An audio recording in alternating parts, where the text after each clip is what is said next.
আমরা যেমন ঈশ্বরের মধ্যে মুক্তি খোঁজার চেষ্টা করি, আবার উল্টো দিক থেকে দেখতে গেলে ঈশ্বর নামের যে চেতনা, সেই চেতনা কিন্তু আমাদের মনুষ্য চেতনার ভিতর এক প্রকার মুক্তি খোঁজার চেষ্টা করছে। বিষয়টি কীরকম? যদি আমরা একটু প্রাচীন আমাদের সাহিত্যের দিকে তাকাই, সেখানে দেখতে পাবো যে যখন বৈদিক যুগ ছিল তখন কিন্তু প্রকৃতির উপাসনা করা হতো, প্রকৃতির পূজা করা হতো, এবং সেটা কিছুটা ভয় থেকে, সেটা কিছুটা সংশয়ের জায়গা থেকে, যে প্রকৃতির যে শক্তিগুলো রয়েছে সেই শক্তিগুলোর আরাধনা করা, যাতে তারা আমাদের কোনো ক্ষতি করতে না পারে, যাতে সেই শক্তিগুলোকে আমরা কাজে লাগাতে পারি। এবং এই সম্ভ্রমের যে জায়গা, ঈশ্বর অনেক উচ্চ আসনে রয়েছেন এবং তার কাছে শুধুমাত্র আমরা আত্মনিবেদন করতে পারি, এইটুকুই। তার কাছে আমরা প্রার্থনা করতে পারি, আমাদের যাবতীয় জীবনের সুখ স্বাচ্ছন্দ্যের যে প্রার্থনা, সেই প্রার্থনাটুকু করতে পারি। এবং এই যে ঈশ্বরের এই যে ধারণা, সেটা কিন্তু অনেক সময় পর্যন্ত, অনেক যুগ পর্যন্ত আমাদের বাংলা সাহিত্যে ছিল। আমাদের মধ্যযুগীয় যে কাব্য, অন্নদামঙ্গল বা এই ধরনের মঙ্গল কাব্য যেগুলো রয়েছে, সেখানেও ঈশ্বর অনেক উঁচুতে, ঈশ্বরের স্থান অনেক উঁচুতে, এবং কবিরা সেই ঈশ্বরের কাছে প্রার্থনা করেন যাতে তাদের মনস্কামনা পূর্ণ হয়। কিন্তু ঈশ্বরের এই ধারণা এক জায়গায় থেমে থাকলো না, কারণ ঈশ্বর চেতনা সেও কিন্তু মুক্তি খোঁজার চেষ্টা করছে। কিভাবে চেষ্টা করছে? আমরা বৈষ্ণব পদাবলী যখন দেখি, যখন গৌড়ীয় বৈষ্ণব দর্শন তৈরি হচ্ছে, সেখানে দেখা যায় যে ঈশ্বরকে নানানভাবে আরাধনা করার চেষ্টা করা হচ্ছে। কখনো শান্ত, কখনো দাস্য, কখনো সখ্য বাৎসল্য, কখনো আবার মধুর। এই যে রস, সেই রস আসলে কি? সেই রস আসলে ঈশ্বরকে নানানভাবে দেখার, ঈশ্বরকে নানানভাবে অনুভব করার চেষ্টা, একটা প্রচেষ্টা। সেখানে ঈশ্বর শুধুমাত্র একটা উচ্চ আসনে সম্ভ্রমের জায়গায় থাকলো না। তখন আমরা ঈশ্বরকে কখনো বন্ধু হিসেবে, কখনো সন্তানের মতো, কখনো আবার নিজে দাস, ঈশ্বর প্রভু, এবং কখনো ঈশ্বরকে প্রেমিক বা প্রেমিকার মতো কবিরা পেতে চাইলেন। কিন্তু এখানে কি থেমে থাকলো? ঈশ্বরকে চাওয়া বা ঈশ্বরকে পেতে চাওয়ার যে আকাঙ্ক্ষা, সেখানে কিন্তু থেমে থাকলো না। কারণ একটা অসাধারণ কথা বলছেন অলোকরঞ্জন দাশগুপ্ত, যে ভক্তের কাজই হলো বিভক্ত হওয়া। পুনর্মিলিত হওয়ার বাসনা বা হতে না পারার যন্ত্রণাটা অবশ্যই সেখানে আমাকে জাগিয়ে রাখছে, জ্বালিয়ে রাখছে, কিন্তু সেটা নিঃশর্ত প্রেরণা। মোক্ষ নিয়ে অবশ্য অনেক কবিতায় লেখা হয়েছে, কিন্তু সেই মোক্ষের বাইরে গিয়েও, মোক্ষ চেতনার বাইরে গিয়েও অনেক কবিতা লেখা হয়েছে। এবং আমরা দেখতে পাই যে কথাটা বলছেন অলোকরঞ্জন, ভক্তের কাজ হলো বিভক্ত হওয়া। একটা অসাধারণ কথা, কারণ কবিরা ঈশ্বরের আরাধনা করেন, কিন্তু সেটা অন্যরকমভাবে। কীরকমভাবে সেটা আমরা রবীন্দ্রনাথ থেকে একদম আরও স্পষ্টভাবে দেখতে পাবো, সে জায়গাটা আমি বলবো কিছুটা।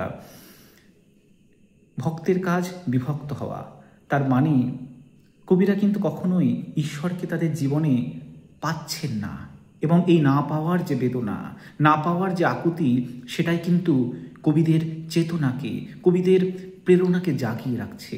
সেই ঈশ্বর নামক যে বিশাল যে চেতনা, সেই চেতনার কাছে পৌঁছানোর প্রেরণাকে জাগিয়ে রাখছে। যে কারণে একটি চমৎকার উদাহরণ দিচ্ছেন অলোকরঞ্জন তার বৈষ্ণব পদাবলী থেকে। সেখানে গোবিন্দ দাসের একটি পংক্তি রয়েছে, যে রাধা বলছে, হরিরহ মানস সুরধ্বনি পার। সুরধ্বনি মানে হচ্ছে গঙ্গা, অর্থাৎ আমরা গঙ্গার পাড়ে যেতে পারি, কিন্তু মানুষ সুরধ্বনির পাড়ে যাওয়াটা সহজ নয়। আমাদের মনের যে গঙ্গা, মনের যে নদীর ওপারে ঈশ্বর রয়েছেন, ঈশ্বর নামক সত্তা রয়েছেন, সেই সত্তার কাছে পৌঁছানো এত সহজ কাজ নয়। আমরা যখন রবীন্দ্রনাথে আসি, তখন এই যে ঈশ্বরের চেতনা, ঈশ্বরের মুক্তি, সেটা আরও বিস্তীর্ণ দিগন্ত লাভ করে। সেই সম্ভ্রমের জায়গা থেকে সরে এসে শান্ত, দাস্য, সখ্য, বাৎসল্য, মধুর, এই যে 5 রকমভাবে ঈশ্বরের আরাধনা করা, সেখান থেকে সরে এসে এবং আরও গভীরভাবে ঈশ্বরকে পাওয়ার একটা প্রচেষ্টা শুরু হয়। আমরা যখন রবীন্দ্রনাথে দেখি, রবীন্দ্রনাথ স্পষ্টভাবেই বলেন, তিনি যখন চিত্রাকাব্য লিখছেন, সেখানে তিনি স্পষ্টভাবে বলছেন যে ধর্মশাস্ত্রে যাকে ঈশ্বর বলে তিনি বিশ্বলোকের, আমি তাহার কথা বলি নাই। তিনি বিশেষ রূপে আমার, অনাদি অনন্তকাল একমাত্র আমার। আমার সমস্ত জগৎ সংসার সম্পূর্ণরূপে যাঁর দ্বারা আচ্ছন্ন, যিনি আমার এবং আমি যাঁর, যিনি আমার অন্তরে এবং যার অন্তরে আমি, যাহাকে ছাড়া আমি কাহাকেও ভালোবাসতে পারি না, যিনি ছাড়া আর কেহ এবং কিছুই আমাকে আনন্দ দিতে পারে না, চিত্রকাব্যে তাহারই কথা আছে। শুধুমাত্র চিত্রকাব্যে নয়, আরও অনেক কবিতাতে আমরা দেখতে পাই রবীন্দ্রনাথের, যে সেখানে রবীন্দ্রনাথের ঈশ্বর আরও ব্যক্তিগত ঈশ্বর হয়ে ওঠেন। যে সম্ভ্রমের জায়গা থেকে, যে ভীতির জায়গা থেকে আমাদের ঈশ্বরের আরাধনা শুরু হয়েছিল, ঈশ্বর নামক চেতনার নির্মাণ শুরু হয়েছিল, সেখান থেকে সেই চেতনা ক্রমশ সরে আস্তে আস্তে একটা ব্যক্তিগত জায়গায়, একটা ব্যক্তিগত স্তরে পৌঁছচ্ছে। সেখানে ঈশ্বরের বহু রূপ, সেখানে ঈশ্বর শুধুমাত্র একটা নির্দিষ্ট রূপে আসেন না, তার বহু রূপ, এবং কবিদের সঙ্গে সেই চেতনার একটা ঘনিষ্ঠ সম্পর্ক তৈরি হয়। সেই সম্পর্ক কীরকম, আমি একটা ছোট্ট উদাহরণ দিই। যখন রবীন্দ্রনাথ বলেন যে জগতের মাঝে কত বিচিত্র তুমি হে, তুমি বিচিত্র রূপিণী। এই জগতের মধ্যে ঈশ্বর রয়েছেন, কিন্তু তার বিচিত্র রূপ, এবং সেই বিচিত্র রূপকে ধারণ করা, উপলব্ধি করা কবির পক্ষে সম্ভব হচ্ছে না। তাহলে কবি কোন রূপের আরাধনা করতে চাইছেন? আরও এক ঈশ্বর রয়েছে, যে ঈশ্বর অন্তর মাঝে শুধু তুমি একা একাকী, তুমি অন্তর্ব্যাপিনী।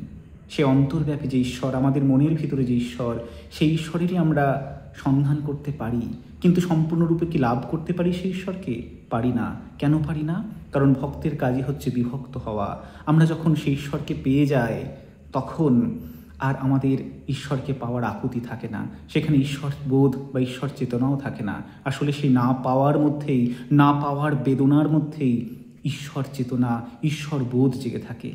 আর আমাদের যে ঈশ্বর, যেটাকে আমরা সাধারণভাবে যে ঈশ্বরের কাছে আমরা হাত জোর করে প্রার্থনা করি, সেই ঈশ্বরের চেতনা কিন্তু অনেকটাই সীমিত হয়ে পড়ে। আমরা যদি আমাদের দিক থেকে দেখি, আমরা রোজ ঈশ্বরের কাছে প্রার্থনা করি যে আমাকে এই দাও, ওই দাও, অমুক দাও, তমুক দাও, তো সেই ঈশ্বরের চেতনা অনেকটাই সীমিত। আমরা যখন কবিদের কাছে যাই, কবিদের কবিতা পড়ি, তখন বুঝতে পারি যে ঈশ্বর নামক যে সত্তা, সে শুধুমাত্র কিছু দেওয়ার জন্য বসে নেই, সে আমাদের আরও অনেক কাছের অন্তরের